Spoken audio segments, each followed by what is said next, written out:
A pathless wilderness, wild, rugged, that was South Dakota. a hardy frontier, far from the paths of civilization, Why die on Mars when you can live in South Dakota? where fortune beckoned with a glittering smile, I was hauling pigs on the interstate. You were in a red car having a problem with your shirt. and life hung on the quickness of a trigger finger. Podcast Palooza. The Sioux Empire Podcast.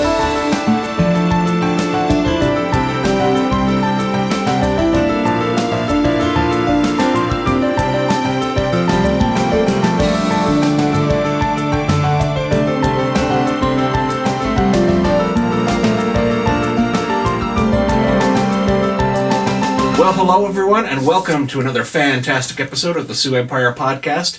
This is the Sioux Empire Podcast, the quirky but harmless podcast that's all about Sioux Empire news, comedy, music, and culture. I am your host, Robert Mailing, and joining me as always is co-host Seth to the Glover. What's up, Sioux Empire? Been a while. And also joining us is Garrett Gross. You bet, That's how man. you... I have so many guests where it's like the pronunciation turns out to be like something I don't expect on their last name, and I'm like, it's like how it's actually spelled. And Amazing. It's about 80-20 with him with wrong, right, and the pronunciation. And I only get give him 80-20? credit. Yeah, I give Okay. you credit for the 20, though. Okay, That's okay. good. Well, that's fair. So let's jump right into these headlines here. I just have two quick items for everyone. Obviously, we're coming right off that entertaining midterm election here. And obviously the big question that everyone has after the fallout of this, biggest midterm election in history or whatever is Dusty Johnson, our new sole representative in the House of Representatives. He came out with this quote here. He says that he looks like the 145-pound love child of Doogie Howser and Conan O'Brien. So we're going to take a look at, here's Conan O'Brien. Here's Dusty. Now, I couldn't tell if he was talking about what's the guy who plays Doogie Howser? The actor's name? Neil Patrick Harris. Yeah, NPH. So yeah. I couldn't tell if he was talking about like nowadays or if he's talking about little kid I Neil think Patrick little Harris. kid. Little kid, definitely. Totally. Little kid. His hair is 100% little kid every day. It really looks like he just... Now that I am seeing the pictures side by side, and obviously we'll put these in the show notes, I'm kind of agreeing. Seth, what do you got? You think he the pulls that man's off? been looking in the mirror his entire life. He's pegged it. He's really pegged it. I couldn't do it Yeah, better. at first when he said the Conan O'Brien thing, it's like I kind of get the Doogie Howser thing, but the Conan O'Brien thing, I was kind of like, really? Because not all photos of Conan O'Brien work, but I found one in particular that it was very like, oh yeah, okay, yep, I see it now. It doesn't quite have the red hair, but... It's not about... Yeah, he's got the Doogie Howser hair. That's where the Doogie Howser is. And I think... I think you got a phone ringing? Yeah. Like you do. Happen. So yeah, obviously the can't midterm elections happened. We'll be talking about that more in our political episode next week, that we're going to do a full breakdown of everything that happened there. But first we're going to touch on one more local headline here that happened this week. This is calling this Toxic Avengers. This is the Rapid City Journal and how this story starts. Rapid City Journal and Associated Press reported that this foam that they used out at the airport for years and years, that's firefighting foam, had contaminated a bunch of the groundwater here in Sioux Falls. So they tested and they were finding traces of it in the water, so they had to close like 19 wells or something like that to prevent it from getting into the drinking water supply. Well, it wouldn't have been that big a deal except for, like, no one covered it. It was this weird, like, vacuum of coverage where no one in Sioux Falls would touch it or talk about it in the media. So everyone found out, when people did find out about it, it was like, is this like a cover-up or something? Because Rapid City is the one reporting on Sioux Falls' water. No one else in Sioux Falls is talking about it. So we ended up putting a post out on the blog about it, and then a bunch of others picked up on it and actually started covering it, and especially the ones that are Associated Press affiliates picked up the Associated Press story and actually started running it. And so now the city has come back saying just, to dissuade any panic about the water supply or anything like that. This Trent Lubbers, utility operations administrator, this is from Joe Sneevy's article in the Argus Leader. Hey, Joe. Trent Lubbers, utility operations administrator for the Sioux Falls Public Works, said in total, the chemical has only been detected in treated water 3 times since 2013, and that all the wells that have been found to be sourced were quickly shut down. In none of the instances were the levels higher than health guidelines. So, I don't know. I don't know what the lesson is to take away from this. They're saying basically that it's a tempest in a tea kettle. This isn't much of a, news story, but I'm still like, well, then why did we have to go to Rapid City to learn about something with the water quality? I'd say that's a fair question. Yeah. And I'm still asking that. And I like the administrators coming out and saying, we do, I was worried because someone had told me that they had stopped doing independent testing, that it's all done by the city being its own watchdog or whatever. Right. But this article from the Argus Leader, and I trust Joe over there, says that they have an outside lab in California test the water, as well as the state of South Dakota tests the water. So, I don't know, that sounds like there is some outside, testing on that, but I don't know. I'm just like, why was this handled the way it was? That's the biggest question of, why wouldn't, a bigger name in Sioux Falls be talking about it and rapid break? Why do people have to go to shitty blogs like mine to learn about stuff like this? Or the Sioux Empire podcast. Yeah, you could have gone there and found I thought it was a joke when I saw your post on Facebook. You thought it was a joke? I thought it was a joke because it's just so far out of left field. It's like, well, why is Robert the person breaking this story? Well, I was panicked because I was like...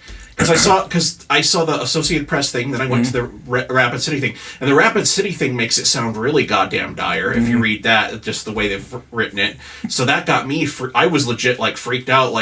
I was like Charlton Heston and Soylent Green going, "Soylent Green is people," just running ranting in the streets about it. But the reality is, there should be other agencies that cover this if there is truly an issue there. It's crazy that this is the way it came to light. Yeah. Why? Why would it... I mean, we're in 2018, going into 2019 here, people. The city of Sioux Falls, I don't know why they have... I was hoping the whole tight-lipped, covering up everything, keeping everything inside, close to the chest, was a Howser thing that would kind of go out with Tenhaken, but apparently not. So. Well, I mean, if it was something... beyond that, and it was just meant to be covered up until after election day, then congratulations, that worked. But I don't know what that's real left. That's real conspiracy theorist. Yeah, and the only thing that doesn't work with that conspiracy theory is that it wasn't a city municipal election. So it was so it's not like the mayor or anybody on the city council was up. So is the fire department still using that same phone? It does not sound like it. It sounds like that discontinued a long time ago. The big thing is how much was used back in the 50s and 60s, especially. But I'm just kind of so they shut it down as soon as they detect it. It's how long does a well run before they detect it? And yeah, I don't know. I just have lots of questions, and like I said, I'm more miffed than anything that I had to go read the freaking Rapid City Journal to find this out. That's what offends me. Do we have a local paper here anymore? Locally owned? Yeah. But I trust Joe, and if Joe's got the lowdown on this, I mean, he's a friend of the show. He's been on here a bunch. Need more Joes. We need more Joes. Yes, absolutely. I'll go for that.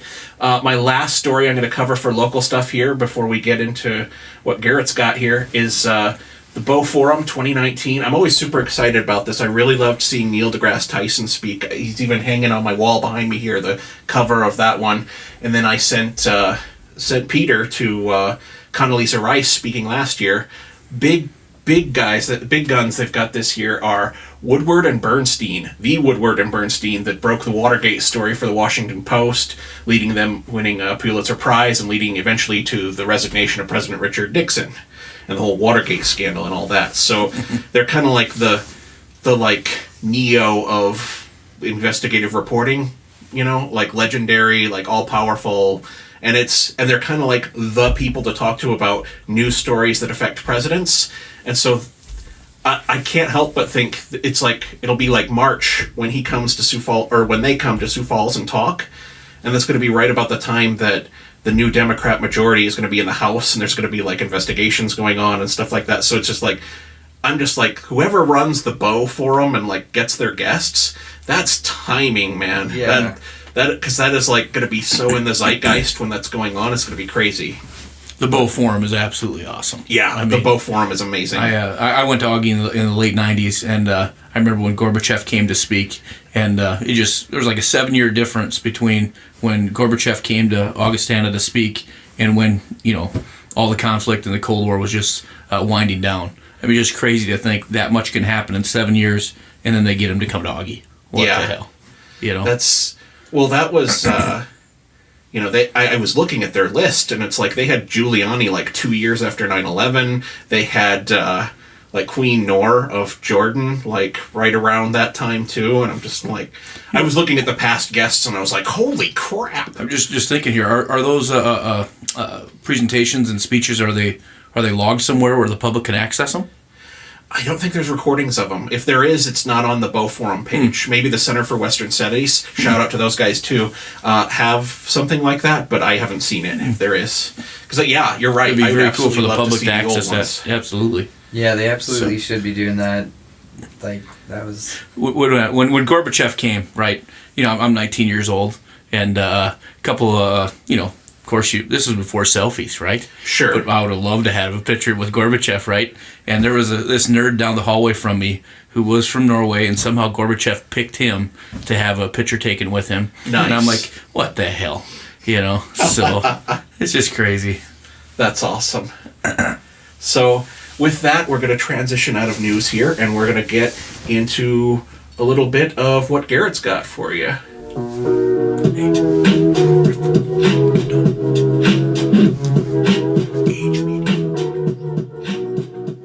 This is why Garrett's here. Garrett Gross, you're the founder of Age Media. Co-founder of Age Media. My wife will have something to say about that. So Garrett says it's all him. He's 100% like everything behind Age Media. Yep, that's what Garrett was Whoa. edit. We got take two. Let's go here. So just kidding. So the co-founder of Age Media. You bet. You put out a lot of different magazines. You bet. So I really enjoy some of your like the farming community ones, the farm family ones you put out. And you have we have you here for Veterans Day in particular because you've got a special edition about veterans with a lot of like really interesting local history veteran stories. And I wondered if you wanted to dig into any of those today and talk about them a little bit. You bet. My wife and I, we've been producing these private monthly publications that go out to various groups of people for about 4 or 5 years now, and whether it's a neighborhood in Sioux Falls or the other communities that we target with our publications around the state. In the previous segment we were joking about there not being a local newspaper. Yeah. And I'm not trying to throw the Argus and Joe under the bus and stuff like that, but the newspaper industry has changed dramatically in the last 10, 20 years. Indeed. It's just different now. People access their news differently than they did 30 years ago, and there's a lot of places you can go to get minutes for city council meetings or whatever you want to look for, and in the process that kind of change, a lot of the newspapers have lost focus on local stories and local interest, and there's almost a gap there where organizations like Age Media and what we do, we kind of fill the human interest side and tell the stories of people and families and communities that get overlooked. And people will digest media when they click on a website or look at a headline for just like what's the news going on. But there's the other side of the coin. People like to sit down and read something about the people in their communities. And I joke about this. Probably the nicest compliment we've gotten in our magazines that we do. I had a gentleman tell me, for years I go to the newspaper and read the obituaries. And I read about some guy that's, did a lot of cool things in his life, and it's like, maybe it'd be fun to know that guy, but he's dead. When I read your magazines, stories would be fun to hear when they're still alive. Right. So it's kind of that angle there. It was like a kind of a backhanded compliment when he said, these people are nice to know, but they're not dead yet. It's even better. So it's kind of fun to look at it from that angle. But that's what we tell, our stories about people in the local community that you see them every day. You have no idea what they've done in their life, and they're probably not going to be the one that's going to shout it from the rooftops. But everybody's got a story, and some of these guys out there have incredible stories they've lived in their lives. Absolutely. So tell us a little bit about these veteran specials, because there's some really cool stories if you're interested. I don't want to spoil like too much. People should go out and get these, but just a little bit about some of the local veterans. I can tell you one of the examples of people that a lot of people in the community are familiar with. A gentleman by the name of Ward Whitwam. He's an architect. He's about 94, 95 years old now. And Ward is most well known for his architectural work with the teepees on the interstates. In the 60s and 70s, he was commissioned to design those teepees, and they were jokingly called Whitwam's wigwams. And it's kind of cool when you look at local history to incorporate positive messages that he has with balancing between Native American community and then everybody else in the area. Those teepees are iconic. And Ward has done in the Mount Rushmore of South Dakota architecture. He's on that, no question about it. Sure. I mean, even here in Sioux Falls, there's 3 fire stations, the chapel at Augustana College. Oh, really? I mean, there's Good Samaritan on North Minnesota. When I see Ward's work, I can identify his architecture touch versus other guys that are out there. And we did a story on Ward in our magazines about 4 years ago. And at the end of every interview I do with people, I throw it out there and I say, hey, is there anything else you've done in your life that's kind of cool? You never know what they're going to say. And Ward, he's just a skinny little older gentleman. He just looks at me and says, well, I landed at Utah Beach. Does that count? Jesus. Yes. That would qualify, and it's just so modest, so simple. And when he started talking about his experience, he was a engineer, and essentially his job was to locate and defuse landmines. And when he landed at Utah Beach, and then as they worked their way across to northern France, there he was involved in the Battle of the Bulge. And Ward is he's still an interesting character. I can imagine him when he was 18, 20 years old, same guy. And one of the issues in the Battle of the Bulge, obviously, if you're not familiar with that, that was one of the largest or last largest German kind of advance. And in the process, it was the dead of winter. It was in highly not Arctic by any means, but it was cold, snowy, miserable. Oh, yes. And what happened was a lot of these German soldiers, they ended up stealing coats and uniforms of the U.S. soldiers, and they would essentially act like U.S. soldiers and then wreak havoc as they saw fit. And they gathered up English-speaking Germans that could pass as American too. I remember them putting up the call for that. With the caveat of they didn't know how the White Sox did the previous year in the Major League Baseball. So the one of the key words that Ward and his group would share, if you didn't know a guy, you were supposed to ask him how'd the White Sox do last year. And if they didn't know the answer, well, then there'd be other questions would come up. But Ward's like, I didn't even like baseball. I didn't have a clue how the White Sox did last year. Oh, shit. So it's kind of funny. But, those types of stories with what Ward has done. And, there's other people in the community here that we've featured over the years that, like I said, it's just a guy that lives down the street. But at the end of the day, that guy played a very important role in, in our culture, frankly. Yeah, that's an amazing story. And so, do you go out and do the interviews? People ask us that question a lot, and the biggest thing we do with all our media avenues that we have is we're open to people contacting us. And, with what we've done, the biggest thing we do, because our stories are so intimate on a personal level, is we need to build trust with the people that get our publications or that go to our apps or, watch our videos that we post. People need to feel that we're a trustworthy avenue to share their story. And when they do that, they just open up. An example of that would be here in Sioux Falls, there's a well-known family, the Kessinger family, Ken Kessinger. He's if you go down to the Washington Pavilion and you go down there 10 times, you'll run into Ken. at least one of those times. Ken's probably 93, 94, give or take a little bit. If I'm off, forgive me. But, he graduated from the Washington High School, class of 1943. And, Ken was a very avid athlete, basketball, baseball, football, you name it. He was track. He still competes in senior Olympic games, and he's got several state records in the world of senior Olympics. And his goal is he turns 100 during the Howard Relays in, it would be 2028. I think that's somewhere around there, 25, 28, somewhere like that. He turns 100 on the Howard Relays date, and his goal is to be able to run the 100-yard dash during that. But the reason I bring up Ken is a lot of people, he's in the Augustana Hall of Fame, he's in the Sioux Falls, Washington Hall of Fame, and people know him as an athlete and an educator and a coach. But, he was a bombardier in northern Italy on a B-19s.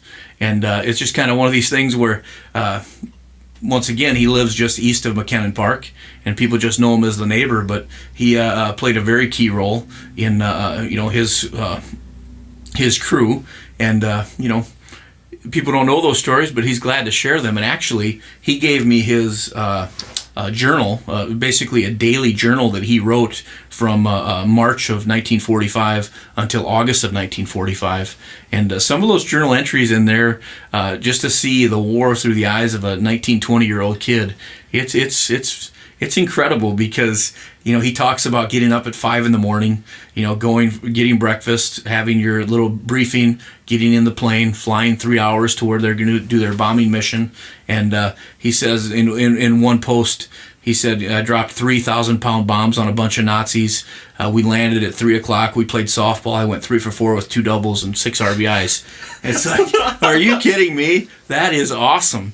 But if you understand Ken, sports have always been huge to him. And, of course, when he was 19, 20 years old, he just did his job, came back, and relaxed that afternoon. So he put it in his journal.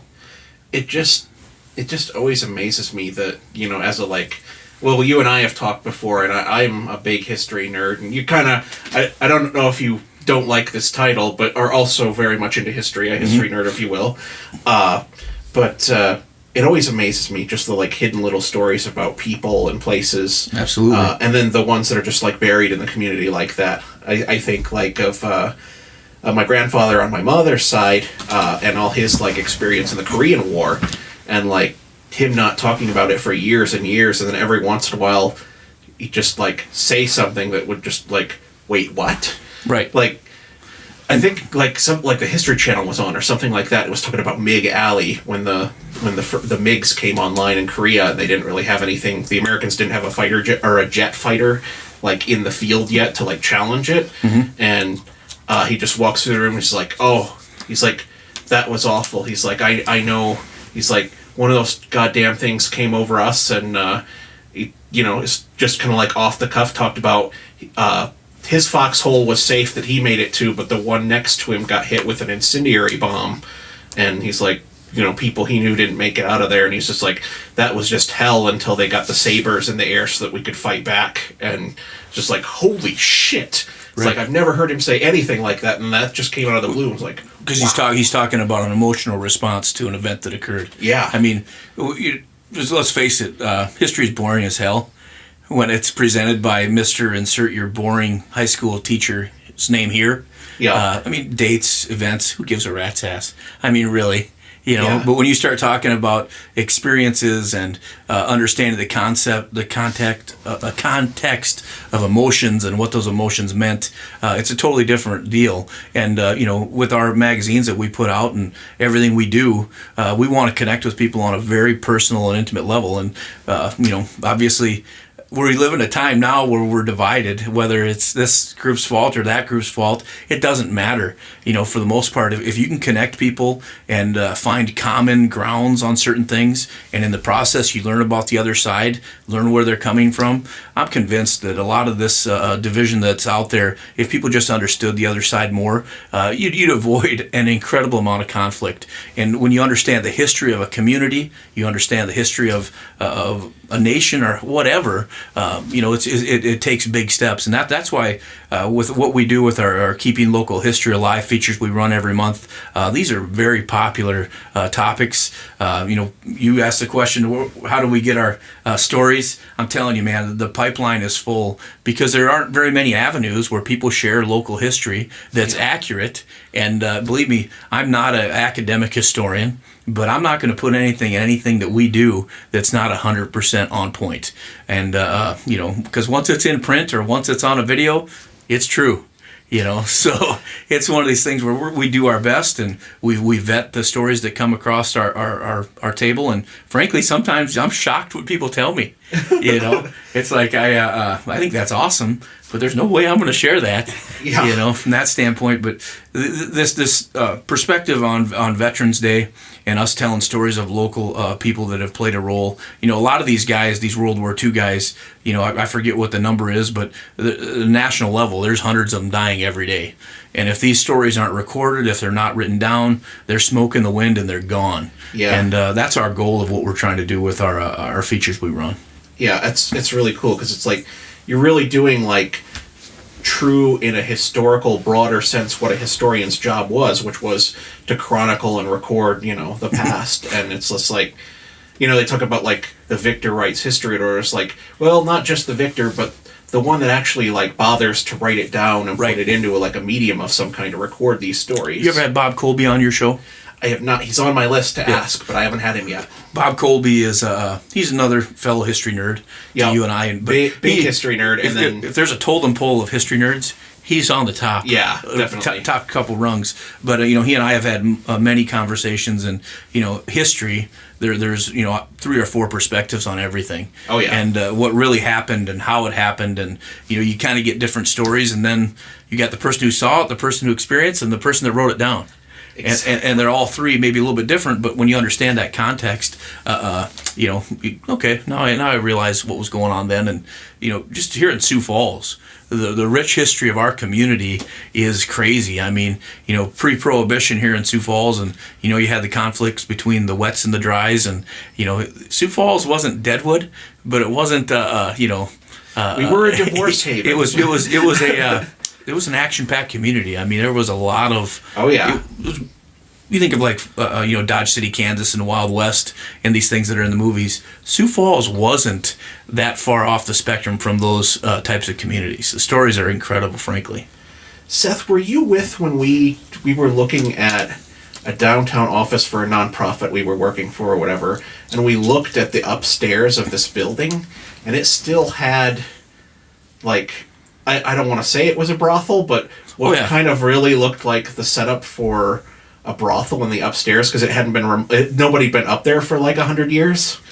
I guess I don't remember that. I do remember finding some sort of a scrapbook that was I don't know, about some old stuff that I didn't care about, but okay. He didn't know the story that it was a brothel. That's why he didn't care about it. But were you with for that? Were you with for that part where we went through that building downtown? I don't think. Was it on 6th and Main? It was right by the State Theater.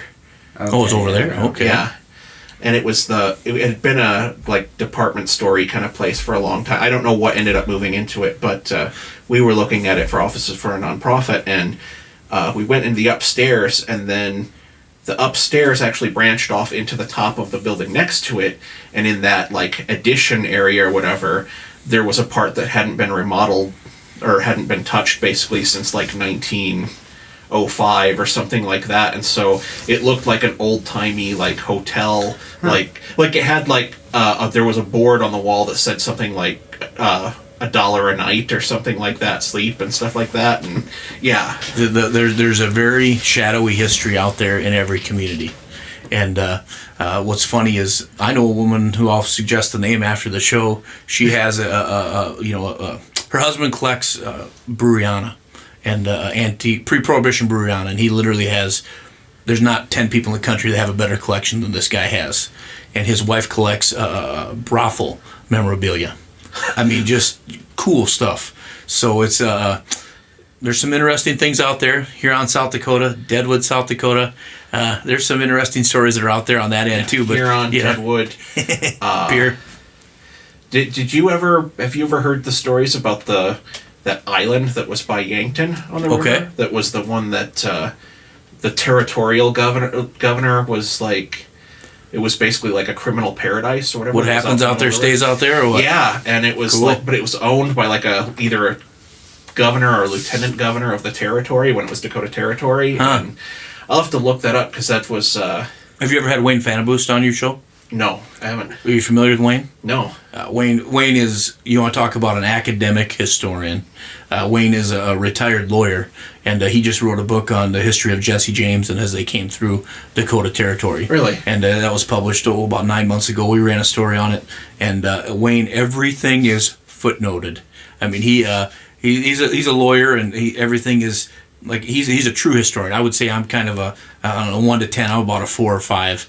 But Wayne is a solid 10, and he's got several books. The Jesse James one is his most recent book, which is fantastic, and he's caught a lot of hell for it from people that view Jesse James as a mythical figure and legendary figure. Yeah. But you know what? He wasn't that good of a guy, to follow the rules. They're still criminals. Absolutely. And he still killed people. I mean, come on, let's face that.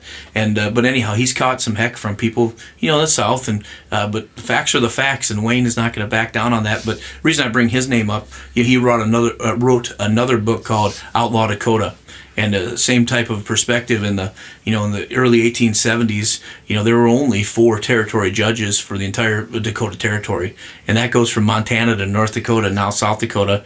And you want to talk about, that's what I was saying, some of the checkered past, that Wild West time. Read Outlaw Dakota. It's a great book. You can get it various outlets. But same thing. Wayne takes the same position I do.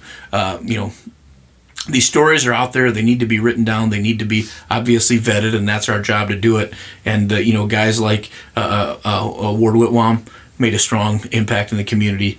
That part of the story is important. Ken Kessinger, we've done other stories on other people too. But a lot of these guys, they just said, I had a job to do. I was asked to do it. I played my role.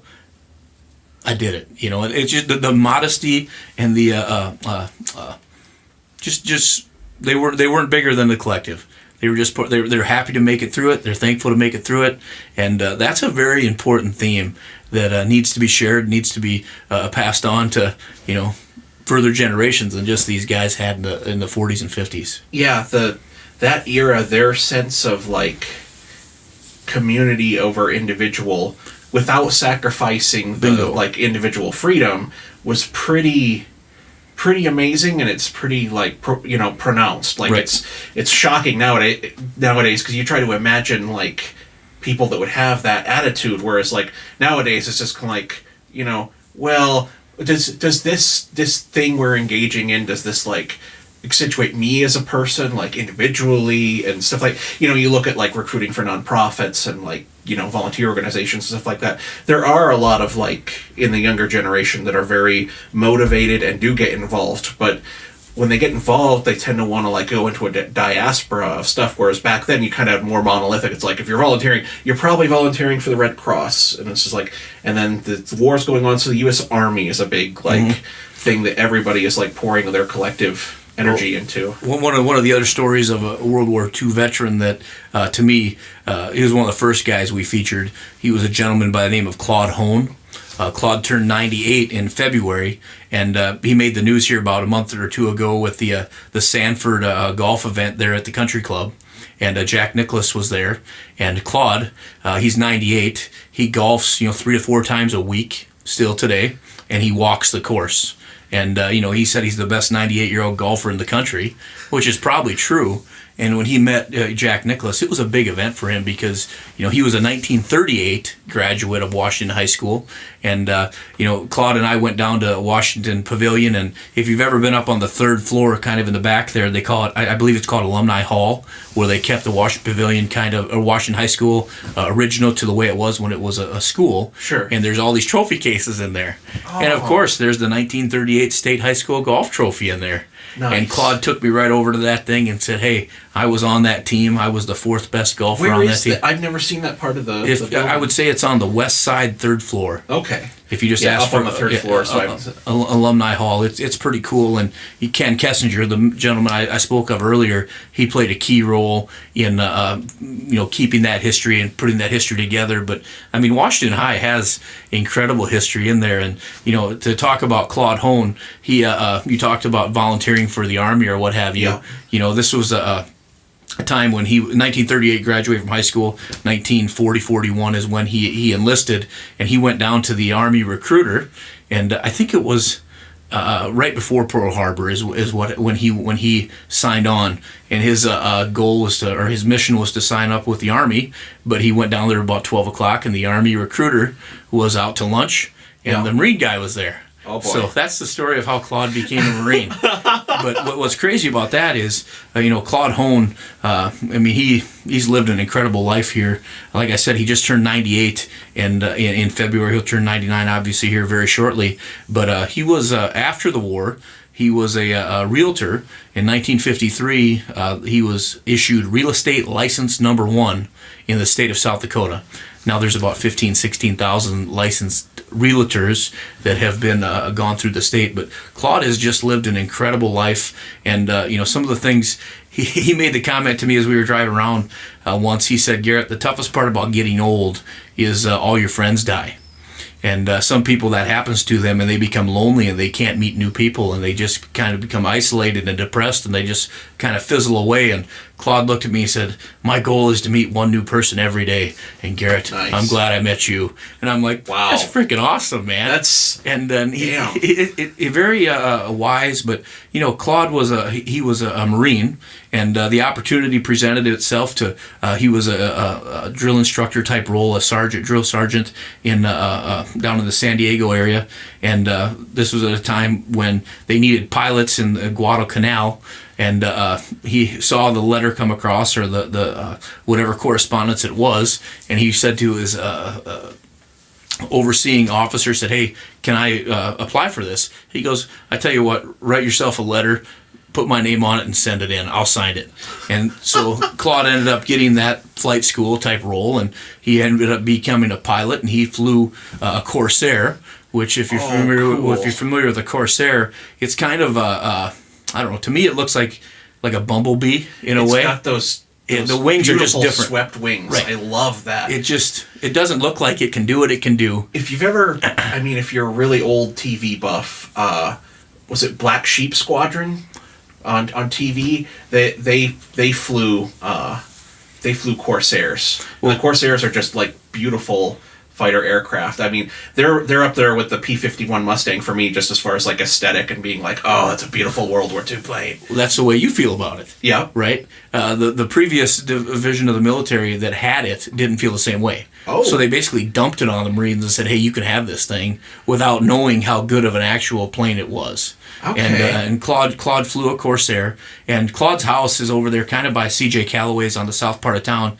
And if you know where to look, his garage, he's got a wind vane on top of the garage that's about a 4 or 5 foot replica of the Corsair. And the thing is awesome. And I asked him, I said, so where'd you get that thing? He said, I got it at an air show over in Oshkosh about 20 years ago. And I ordered it, and then when it came back to, hey, there it is right there. When it came back to Sioux Falls, it came in the mail, and my wife asked me how much I paid for that thing, and I told her, don't worry about it. So I said, good for you, Claude. And it's still there on his garage on the wind vane. But I bring this up because that Corsair was a... but you can see it like in this photo. It's got the bent, swept wing. It's very distinctive. Once you know what to look for, there's no question what a Corsair is. And, Claude in 1944, 1945, he was dropping bombs on Iwo Jima and Tokyo. And this is kind of cool, is when I've heard Claude's stories numerous times, and every time I hear them, they're exactly the same. So to hear him talk about, some of his dogfights and battles that they had in the air, it's like you're right there with him today. And one of the examples that he talks about is in February of 45, when they're on bombing missions to Tokyo, right? So they would bomb, and then they would drop down as low as they possibly could, and then as they would fly out of Tokyo, they would follow the river, right? Because the anti-aircraft weapons couldn't fire down low. They had to go up a certain degree. So if you got below that, they would sneak away. And I'm like, That's awesome, man. That sounds like It's awesome and terrifying. Well, but it sounds like Luke Skywalker in the Death Star. Uh-huh. So I'm like thinking, this is cool as hell. So I did some research on that and looking at George Lucas. I'm like, what was his motivation and in some of the background stories for how he wrote the Star Wars trilogy. It's a lot well of it. established that a huge influence on Absolutely. That's why it doesn't. The dog fighting in Star Wars is not what spaceships would fight like. Right. It's very, very much like frame for frame, shot for. I've seen a documentary where they've actually taken the newsreel or the historical footage that George Lucas took, and then like put it with the Star Wars thing, and the fighters moving the exact same way, and that's how he choreographed it, was off of old World War II dogfighting footage. But it's just kind of crazy to sit here, and then once I found out that George Lucas was a huge motivator in World War II history in his creative storytelling, well, I'm sitting across from the guy that potentially was one of the motivating factors for that Luke Skywalker component, and I'm say this totally transparent. It's awesome. Yeah. Because that style of evacuation was brought on by one of Claude's superiors. See, let's try this, and it worked. So they kept doing it that way, and then it passed on other areas in the war. There was some dam in Germany that they did the same type of thing with that strategy, and to just do some research on it. It's just crazy to hear it directly from the horse's mouth that went through this. And Claude, after the war, he moved back to South Dakota, started his life, and he had a good friendship with Joe Foss. And one of the first people that Joe Foss called when they started the South Dakota Air Guard, or that whole process, was Claude was on that short list of people that Joe Foss called, and they had a strong friendship and relationship throughout life. And it's just kind of a great story to share with people. And actually, the feature we ran on Claude was probably one of our best received stories that we've did, with just people contacting us saying, I had no idea. But what's funny is, how did I even hear about Claude, right? Yeah. One of his neighbors, we did a story on this 7-year-old kid who was a jet skier, right? Okay. And this 7-year-old kid, for a badass 7-year-old, right? And I'm talking to him, he's like, hey man, you need to meet my friend. I'm like, all right, who's your friend? I figure a skateboarder or something like that. He's like, my neighbor fought in the war. I'm like, what? And he kept talking about how he flew these planes and stuff, and I'm like, I do need to meet your neighbor. But that's how the whole process of, you should meet this guy, you should meet that guy, and I got introduced to Claude by a 7-year-old boy who looked up to him as well, so that was pretty cool. When did you start gathering those stories in particular, like the World War II or World War sort of centered? Well, I mean, we've been doing our media company now for about 5-6 years. Oh. And, like I said, there's a vacuum of these stories that are out there that people don't share because they don't have an avenue to do it. And sometimes you never know what somebody's going to tell you. One of the other examples that is probably the coolest story in my mind, outside of what we've already discussed, obviously, is 2006, 2007, somewhere around there. South Dakota Magazine ran a story on a gentleman that was from South Dakota that was in one of the famous pictures at Iwo Jima on Mount Suribachi. Everybody knows the famous flag raising was taken by Joe Rosenthal that won the Pulitzer Prize, and then all the other campaigns that took place where they used that image as kind of the motivating factor to, I want to say they raised $30 billion, whatever it was was crazy, in a 6-month period for the 1940s. The Battle of Iwo Jima obviously is iconic, and people know that well established, but after they took the picture of the famous flag raising, there was another picture that was taken, which is called the Gung Ho photo.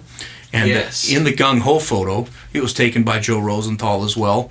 And there's 18 Marines in that picture, of which 17 of them were immediately identified or identified shortly thereafter. But there was one gentleman on the far left that had his hat off, and from about 1945 to about 1978. 1980, somewhere around there was just a question mark above his head. Nobody knew who he was. And that gentleman was determined to be a guy named Jack Thurman, who's from Mitchell, South Dakota, grew up on a farm just northeast of town, and he is the oldest of 12 kids. Jeez. And his age to his youngest brother's age, there's 27 years difference there. So it's kind of interesting from that standpoint. I got to know Jack's younger brother, Kevin, the gentleman who's 27 years younger. And as a kid, Kevin would see this image and say, that's my brother.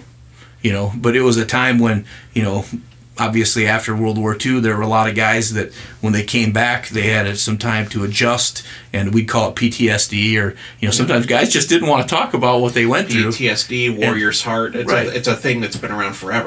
Right, whether it had a label or not. Yep. People still dealt with these issues, and Jack just kind of kept to himself and didn't share this part of his life. And what's interesting, I'll take a step back here, these Marines that ascended to the top of Mount Suribachi, they were battle tested, and they've been through it all. There's some other a gentleman that were in that battle to claim that summit that were very well known, and they knew each other very well.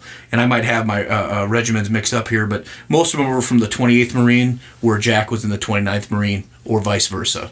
So when they got up to the top of the mountain there, they all knew each other, but they weren't sure who this other kid was, and frankly, they probably didn't care if there wasn't a picture taken. So that's why he kind of slipped through the cracks there for so many years. And like I said, in the late 70s, early 80s, Jack, who now lives in the Denver area, started to talk at local Rotary clubs and Lions Club type presentations, and over time, it came out that he was the one that was in the picture, and South Dakota Magazine did that story on him in the 2006-2007 time period, and I always thought that was cool, but in my mind, I'm like, well, who is this guy? We know he's from South Dakota, we know he's from Mitchell, but, awesome, but let's find out more about him.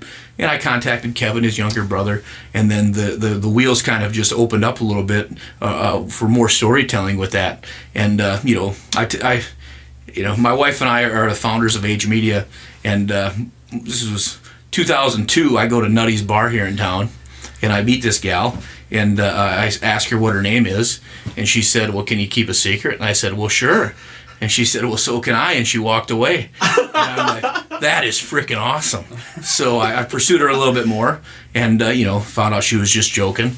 And first thing we talked about was how we both, love Johnny Cash, right? And nice. one of the famous songs that Johnny Cash sang was the Ballad of Ira Hayes. Oh, yeah. The Ballad of Ira Hayes was a poem that was written, and Bob Dylan sang that song. Johnny Cash did as well. But the story of Ira Hayes is closely tied to Jack Thurman and World War II here with Mount Suribachi. And in the picture where Jack was unidentified, you can see right below him is Ira Hayes. And it's kind of interesting because, Ira Hayes was a Pima Indian. Yeah. And, he was a Marine. And Jack met Ira in Marine training in Hawaii about 8-10 months before the Battle of Iwo Jima. So they had a friendship and they had a relationship. And what's kind of interesting to hear Jack tell the story, if you're not familiar with Ira Hayes, the song goes, he call him Drunken Ira Hayes, he won't answer anymore, the whiskey drinking Indian or the Marine that went to war. Yeah. Obviously he was dealing with some post-traumatic stress issues after World War II. He was essentially a poster boy for the military to help raise funds. They toured him around the country, and it was one of these roles where he didn't want to be in it necessarily, but he was cast into it. Yeah. And he'd go to all these parties, and obviously to raise funds and what have you. But there was also access to alcohol and everything else. Beat him up on the inside. He just kind of withered away. And Jack and Ira had a very good friendship. And what's crazy to hear Jack's perspective, they're on the summit of Mount Suribachi. It's windy. You got Japanese firing at him and stuff. And Ira Hayes says to Jack Thurman from Mitchell, South Dakota, basically, hey man, cover me. I'm going to go help them place that flag up there. So Jack was within 10, 20 feet of where it happened. And it's just incredible to hear that come from his mouth. And the friendship was there. And what's very interesting to me is after the war, that friendship was still there. And Ira Hayes was famous for hitchhiking across the country to go see this person or go that person. Ira actually came to Mitchell to see Jack Thurman. Yeah, and this would have been the story you told this me. would have been Awesome. throw a date on it, 1948, 1949, somewhere around there. And obviously this is a time before modern communication. So when Ira hitchhiked from Sackatoon, Arizona to Mitchell, obviously he probably just had a backpack, maybe a blanket, was probably dirty, disheveled, maybe smelled like a whiskey or what have you, and he knocked on the door looking for Jack, and Jack's mom, who, she was a hard-nosed a woman, mother of 12. You have some disheveled Indian come to your door who you don't know. She just said, go away and you're not welcome to come back. And Jack came home later that day, and his mother says, I'll give the edited version. Yeah. Some guy was here looking for you. Okay. And Ira went on his way, and Jack said, man, you should have had him stay. I would love to see him. And away he went, and a year or two later, he was dead. Yeah. So it's just crazy how that close of a tie can come to our area. And with Jack's story, it's well vetted, it's well known, and or it's well documented, not necessarily well known. We were really excited to share that. To take that one step further, this famous gung-ho photo, there's 18 Marines in that picture, and when you think about it, I heard something from somebody who said, well, my uncle is in that picture as well. And I said, you gotta be kidding me. So I did a little research on it, and sure enough, there's a gentleman in the middle of the photo. His name is Grady Dice.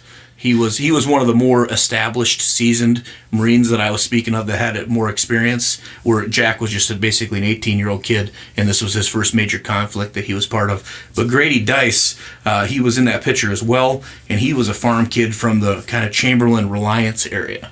So it just absolutely amazes me that in this famous Marine history photo, there's 2 Marines from South Dakota.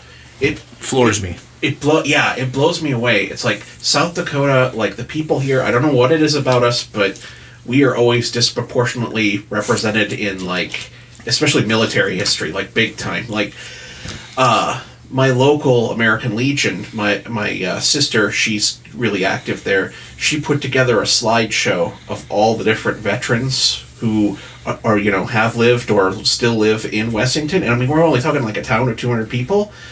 But all the slides in that, like, I had no idea. The thing goes on for like 6 minutes, and it's just like slide. It's like some of the older guys in the community, because like I know a lot of the stories. I grew up there, so I know a lot of like the guys who were in Vietnam or in World War II. But it's like there were a few of them where I'm just like, really? Right. That were like a vice admiral in the Navy or something like that. I'm like, what? Once again, if it's not documented, it's smoke in the wind and it's gone. Yeah. Because, it's not that you need to worship these people, but it's something where it's, you need to show reverence and thank you and understand that, these guys like Jack or Grady or, Ken Kessinger or Claude Hone, Ward Whitwam, they were just like, your average high school kid or college kid. Things changed. They had to play their role. Away they went. They did a job. They came back. And that's a powerful thing for collective communities to understand. And like I said, it just amazes me that 2 kids who grew up 70 miles from each other fought in a war 7,000 miles away from home, and then met on the summit of this mountain. If you did the statistical math on that, it'd be astronomical. It's crazy. But what's crazier to me is that this photo has been looked at by literally millions of people, but nobody's identified that. And it's not like I did something that was incredible. It's just that I looked at it from a different perspective, have different connections, and able to see something that, there's South Dakota Marines that absolutely think this is the coolest thing ever. And from my standpoint, what are we producing? We're producing content that people find value in. And if people see value in this, awesome. That's what we're out to do. You're telling great stories, and that's really what we say content in the modern media marketing language or whatever. But it's like in the end, it's all stories, right. And I mean you're telling the story of the people, and it's just it's awesome. In the issue we just came out with this month, we featured a gentleman by the name of Delmar Strunk. He's a gentleman that lives in Scotland. He's 96 now, and Delmar was one of the. I consider myself a history buff. Right? So you use buff, I use nerd. Okay, I gotcha. Well, they're both accurate to describe. We love history, and if there's something I can learn, I'm always open-minded to doing it. And obviously everybody's familiar with the European theater against the Nazis and the South Pacific against the Japanese. Yeah. But I wasn't familiar with the Asian mainland battle that was fought in Burma. And Delmar Strunk, this gentleman from who now lives in Scotland, he was one of Merrill's Marauders. Oh, and Merrill's Marauders, they were a specially trained group of military guys that jungle warfare was their specialty. Like proto special forces. Absolutely, and they made it. I read a couple things, 750 to 1,000 miles through the jungle, and they were outnumbered versus Japanese soldiers often. 10 to 1. Operating behind enemy line. I mean, it's like everything you'd think of like from a Vietnam film, but these guys were doing it before 20 years words for it. 20 years previous to Vietnam, and some of their tactics and strategies and were very very well documented, and because they were successful. And Delmar grew up on a farm here kind of by the Irene and Yankton areas, and he had some hardships in the 30s, and life wasn't that easy for him. And when you're fighting over there, you got malaria, you got all these ailments that should have knocked him out. He just kept chugging along, and a gentleman by the name of Randall DeWitt, who's another one of these academic historians, as I'd call him. He lives in Mitchell. He wrote a book about Randall a book about Delmar about 4 years ago. And war stories, jungle stories about Delmar Strunk, and we just basically recapped Randall's book in this month's issue. And one of the interesting feedback I've gotten from two separate people who wasn't in the same room. They said, "You mean my bus driver? He did that?" Because Delmar was more known for driving school bus in Scotland than what he did in World War II. So that was a fun story as well. That's amazing. So yeah, I'm really looking forward to. It looks like you brought me a stack here, and I'm really looking forward to going through that. Yeah. And I just history buff. I eat it up, and I know a lot of people in the community do, so you should absolutely check out some of the publications and stuff, and we're going to use that to slide right into our shameless plugs. The Sioux Empire Podcast proudly presents this week's Shameless Plugs. So, Garrett, this is the part of the show where you let people... This is your soapbox to be like, we're on Twitter, we're on this is our website. Where can they learn more about you, what you do, and find out where they can find these publications? Cool. I'll give you two quick ones here. We always ask for content if you're able to share. Next June is the 75th anniversary of D-Day. And if you know somebody that is still able to share their stories of their involvement during D-Day, we would love to meet those guys. So you can contact us at agemedia.pub is our website. Check it out. Feel free to reach out. And we have many people that would like to interview these gentlemen. And if we can put something together in next June to commemorate that, we'd love to do it. I mentioned earlier that a big part of what we do with all our media outlets is we try to connect people, either through local history to find common ground or different tools that are out there. We just came out with an app called Sioux Falls Connected, which is a mobile platform that offers incredible opportunities to connect people at a local level, local businesses, and just kind of tie that knot together. Check out SiouxFallsConnected.com. You can download it at the App Store or Google Play. Check it out, and the opportunity to meet new people and connect, we help provide that through that app, Sioux Falls Connected. Awesome. Seth, do you have any shameless plugs for us this week? I will shamelessly plug my dad. He was a World War II vet, so yeah, thanks. I love you, miss you, and Very cool. How old was your dad when you were born, man? 67. Attaboy. Good for him. Good for him. That's awesome. Let's see. Then keeping in that theme, I'm going to shamelessly plug Grandpa Robert Mordhorst. He's the one that was in Korea. I'm going to shamelessly plug veteran friends of mine like Cody Sargent, Ben Abbey, a whole bunch of guys in my fraternity who were in Iraqi Freedom. Let's see, my brother-in-law, Kevin Clark, he's an engineer for the Army, and God knows how many tours of duty in different places. He's been active since like the first Gulf War, and he's been all over Afghanistan and Iraq now. So thank you so much to you and everybody. We love you guys. Thank you so much for your sacrifice and everything you've done. We can't express that enough. And now getting to more generic shameless plugs that we always do on every episode here. I'm going to go ahead and once again shamelessly plug Patreon, if you really like what we do here at the Sioux Empire Podcast, bringing you local newsmakers, local stories, things like that, and you want to support us, you can go to patreon.com/Sioux Falls to contribute to the show. We put a lot of exclusive content on that site. Lots of behind-the-scenes stuff on there, and you can check that all out at patreon.com/Sioux Falls. A huge thank you to Patreon patron Matthew Paulson. And then we always plug SuperCon, which, they're all set up for next year. That should be pretty exciting. Live 605, the local streaming radio station. Good guys over there. You can listen to all of our podcasts at various times on Live 605, along with a lot of great local music and a countdown of that. So be sure to check that out. And with that, I think we're all set. Garrett, thank you so much for coming out. Seth, thank you for being here. Yeah, great stories. I can't wait to read more. Yeah, thanks for collecting these stories. It's really great. Yeah, and we will see you all next week.